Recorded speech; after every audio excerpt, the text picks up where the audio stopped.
So we got the front off now. Now we're going to work on the bumper. While I'm on the bumper subject,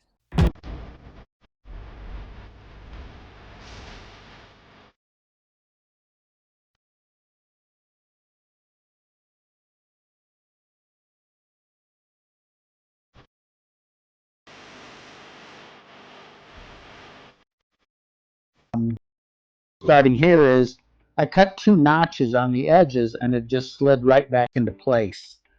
So that allowed me to tuck the bumper in a little bit closer. I did narrow this bumper because there are a lot of compound curves in it, and I'm not to that level with my my work yet. I would have to actually take it out and then reshape it, and I don't want to mess with that. I did smooth out the bolts and everything, and so there are no more bolts in the front of it. The only thing I did leave was the license plate, and that's because I run my dad's plate, his old collector plate from Wisconsin. It's painted white. It's kind of ghosted out, and that's kind of in memory of him. So, but with the 5 mile bumpers, what I did around the side here is I basically drilled out those shocks and then cut and collapsed them. So I'll kind of show you in a little more detail when I get them apart. But I am going to go ahead and pull this bumper off. That's why I've got my little wheelie chairs, because I got to have something to sit underneath it to hold the side up while I do the other side. So let's get to that. There we go. Basically, I'm kind of using it as a jack stand to hold this side of the bumper on. But all these brackets are going to have to come off just to clean all this up. So I do have a small box labeled for all these bolts that I've pulled off the front so far. That way I can keep track of all of them. So there are 4 bolts that hold this on, 2 at the top and 2 at the bottom. I did weld the nuts on the other side so that or the bolts on the other side so that I can just pull them off relatively easy. And then I just had a couple bolts holding everything together.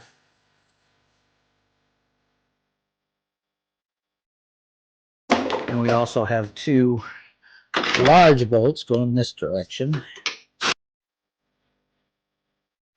Oh, this has got to come apart. Okay, that's the one on there. This is just on for mock-up more than anything.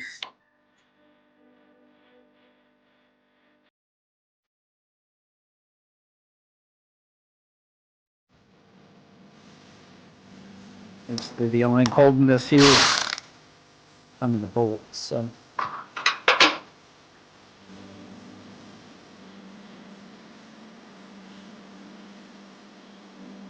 Now, the way this thing was before, you needed 2 people to hold this thing up. This thing probably came in at around 100 pounds when I started out. Now it's back to a normal weight that anybody can pretty much handle, so let's get it off.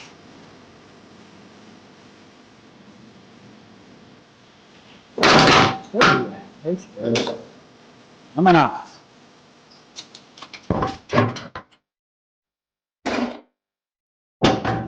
Only thing I want to do, and I'm not worried about scratching this up. Not particularly worried about scratching it up because it does have to be repainted. A couple of the bolts that I welded in decided they didn't want to stay in, so they had nuts and bolts, and there's a hole that you can run in, but I figured the best way to do it was with castle nuts. So we are going to have to pull this whole thing apart. But what we did was we cut these shocks, sunk them all the way in, and then cut off the ends, and then welded the end of the shock plate to this other plate. So you basically have the 2 plates here that hold these hold the bumper to the frame, and these are the ones that go to the bumper. Then there was a giant steel structure in here. As you can see, it was cut here and here because this really wasn't needed anymore. And this is how I mounted the the turn signals, and as you can see by the welding, I did that with my buzz box. I've got the holes all welded up, if you can see them. Kind of glittery welds, but you know, you do what you do. I did that with all of them. They've all got a piece of steel in them, and it was welded into place. So that made it so that everything stays on. The only thing we have to do now is pull off this the valance, and then we can put this away into storage until we get everything else taken care of. We're also going to come back, grind down these welds, get everything all cleaned up pretty. That way we don't have stuff just laying all over the place. There's one of our bolt screws from the earlier job. But yeah, that's kind of how we put the whole thing together. Is you just cut this the shock mechanism. You just cut it. First you drill a hole in it, you collapse them, and then you just push all the way in. Cut it off flush with the little mount here, and then weld it together, and boom, you've got everything all set. One of the other things I did, if I remember right, was I think I welded these on the other side. Yeah, it feels like it, or they're castles. I can't remember what. And that way I don't have to worry if these are welded in place. These are nuts and bolts. You have to weld them in place because once you collapse, you cannot get to these bolts. At least while it's on the car. I mean, you can take the whole thing apart and do it, but this just makes it a lot easier to weld these right onto here. And that way, this is a permanent fixture. You pull a few things out and it's done. The bracketry is welded into the bumper now, and I did that because I didn't want to have to deal with the bolts and that kind of thing. It is secure, very secure. I mean, I've bounced on it and done all kinds of stuff with it. This side I see has broken off. That's why it's all loose. So I'll have to go back and clean that up and fix that up real good. But other than that, that's kind of how I did it, was just collapse those shocks down on themselves, cut them, weld them, and boom, everything's all set. And like I say, you have to weld these bolts in here because if you don't, it will you won't be able to get to them when it's on the car. And you can probably get to them, but it's a lot of work. It's easier just to weld them into place. So let's get this panel off, and we can start getting things over to where we're going to be sandblasting everything. Yep, they're interesting. So we've got one here on the side, and then you've got four down the center, 2 on each side, and then 1 on each corner. And that gets them off of here for you. And like I said, all these are smoothed out. All these are welded on the other side. That's basically what holds everything in place. We used to have big. Now these, once I pull the valance off of here, I am going to put these back on the bumper.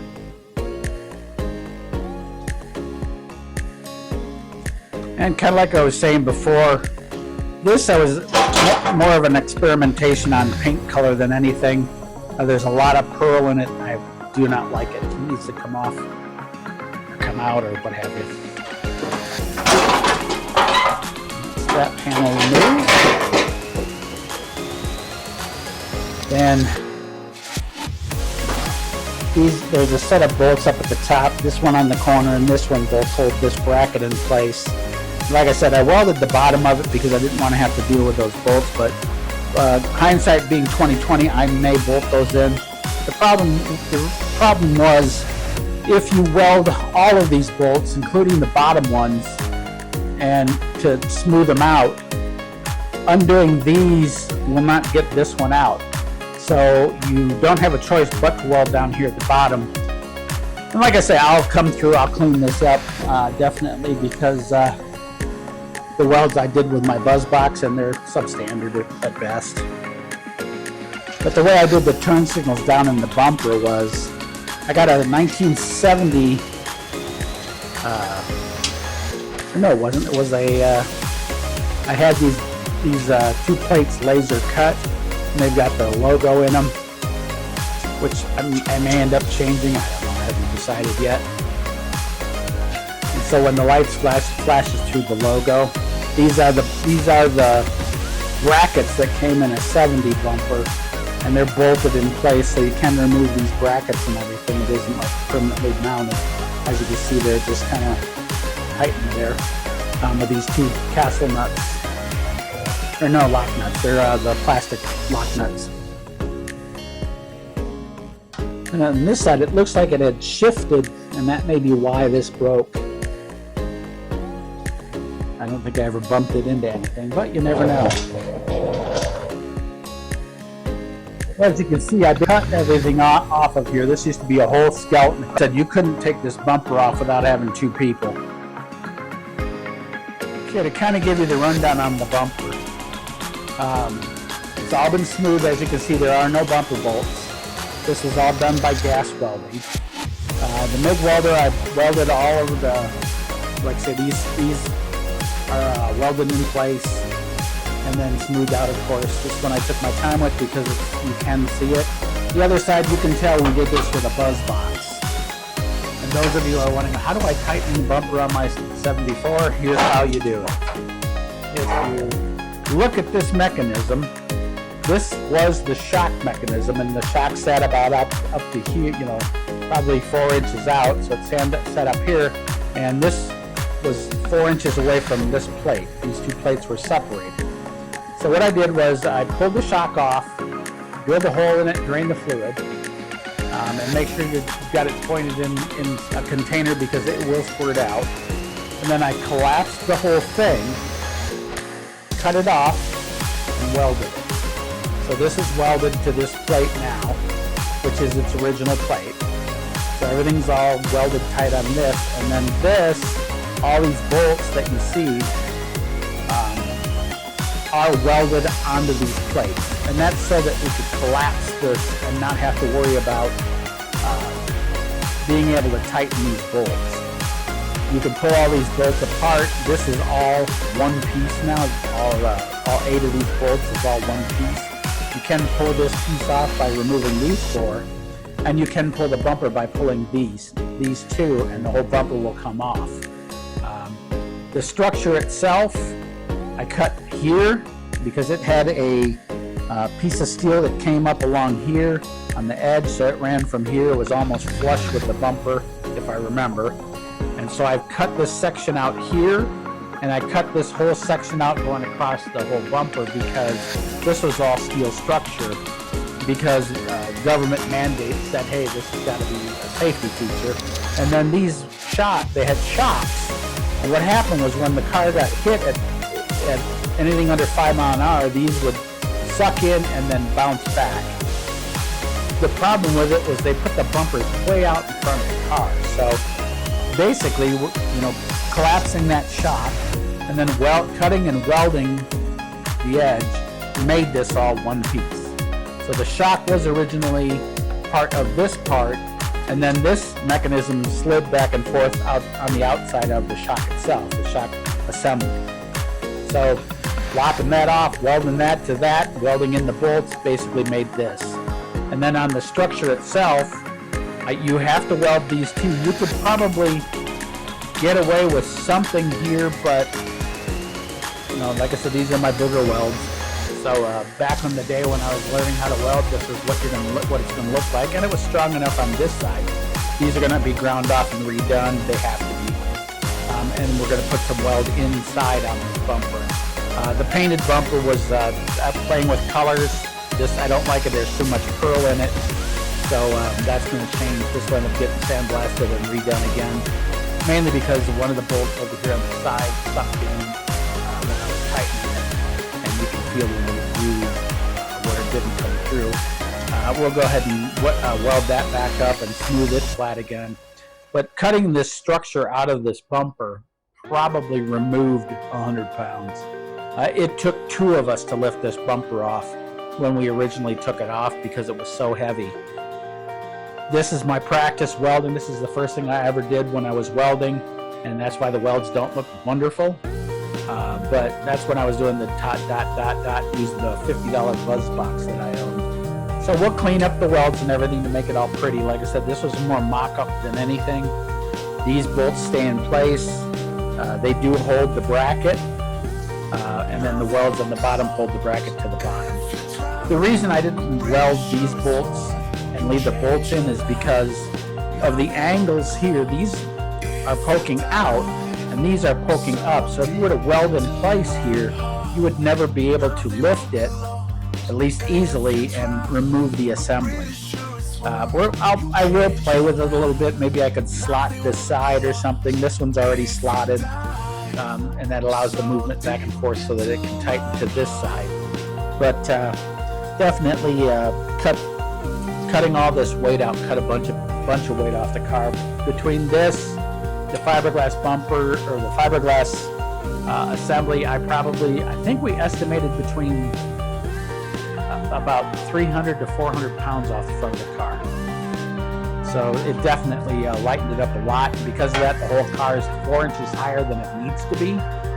So the new control arms I have will lower it 2 inches all on their own. And then we're going to get drop spindles to get the other 2 inches. So we will go back down 4 inches. And then we'll have adjustable coilovers so we can raise or lower it based on how we feel.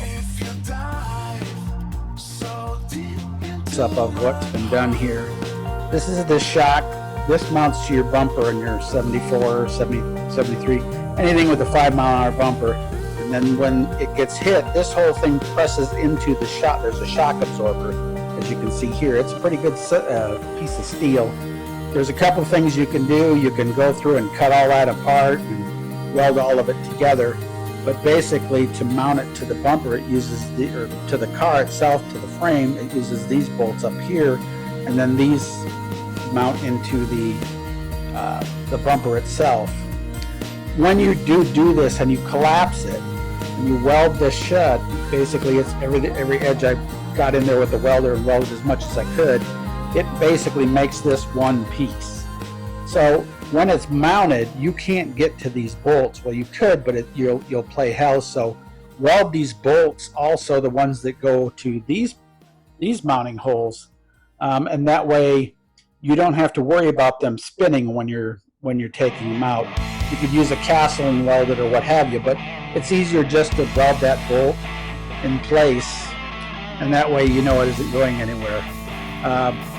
Once it's all welded in place, I've just got to go through, and all I did was spot weld them in a few places to hold them in for more for mock-up. But make sure when you're doing this, it's on the car itself so that you can make sure that everything is lined up. Otherwise, this can move independently of this. So you want to make sure that everything is straight and done right. But yeah, this is what's left of the shock. Make sure that inside there's a lot of oil, so make sure you get this real clean. Basically, I just cut it off. I compressed it, grabbed a hold of it with the vise, compressed it, cut off the excess, welded it, and it was done. Now I've got a nice tight fit on my bumper. You can almost, and then all you have to do on the other one, as I showed you earlier, was cut those 2 slots, and the bumper will go right back in place without any trouble whatsoever. Hardest part is getting all this out and cutting out the superstructure. But that kind of gives you an idea how this whole plate works and how I was able to tighten up those bumpers.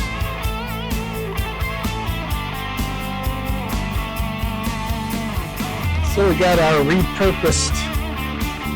This I bought at an auction for a few bucks. It was really cheap. Nobody wanted to bid on it because it's a bubble wrap holder. It's a very large size bubble wrap. I saw it as a perch hanger. So I've already sprayed it down with gunk. This one I'm probably going to end up sandblasting. I'm not really sure how well it'll do. This one's got to be completely cleaned up. There's some undercoating and such on it. These are the brackets that mount to the frame that hold the bumpers on. So let's see if we can get this undercoat off.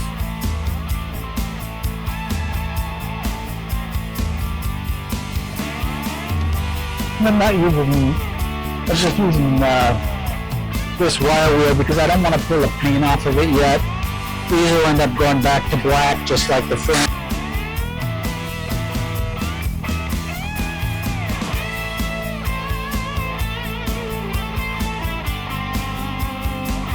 The inside's going to be a whole different story, but once we get the outsides pretty much cleaned up.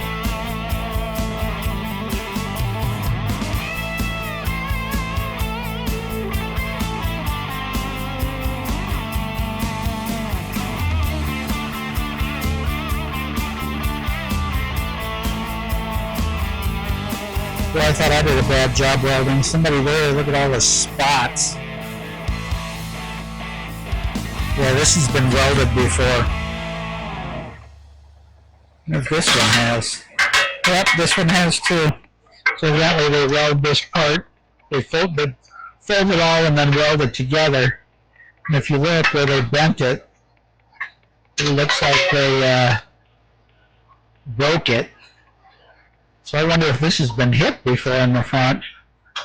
I don't see any frame damage, but well, there's telltale signs. That's a bigger weld. There's a whole mess of weld back here. This is split open. Kind of interesting. This is the back side of the front bumper. So how it tore there is kind of an interesting concept. Unless maybe somebody grabbed it with a jack line, but that weld definitely is not, that's some of the worst welding I've seen. But this one has the same exact welding going on. Bad weld here, bad weld there. Must be assembly line welding. Let me know in the comments if you know. No, the owners take a look-see behind it. But yeah, look at the burr welding here. So something was going on. This is all going to have to be trimmed and cut out. I had to make the holes bigger for the modern headlights. They've got a big bulb as opposed to the old school ones where you just plug it into the end here. But yeah, we'll be working on cleaning this for a while, so power washing the frame one more time, and then we'll kind of go in there and clean everything up so that we can get it painted. And that's about it. So stay with the journey, and we'll see you on the next video. Have a great one, everybody. Make sure you like, share, and subscribe.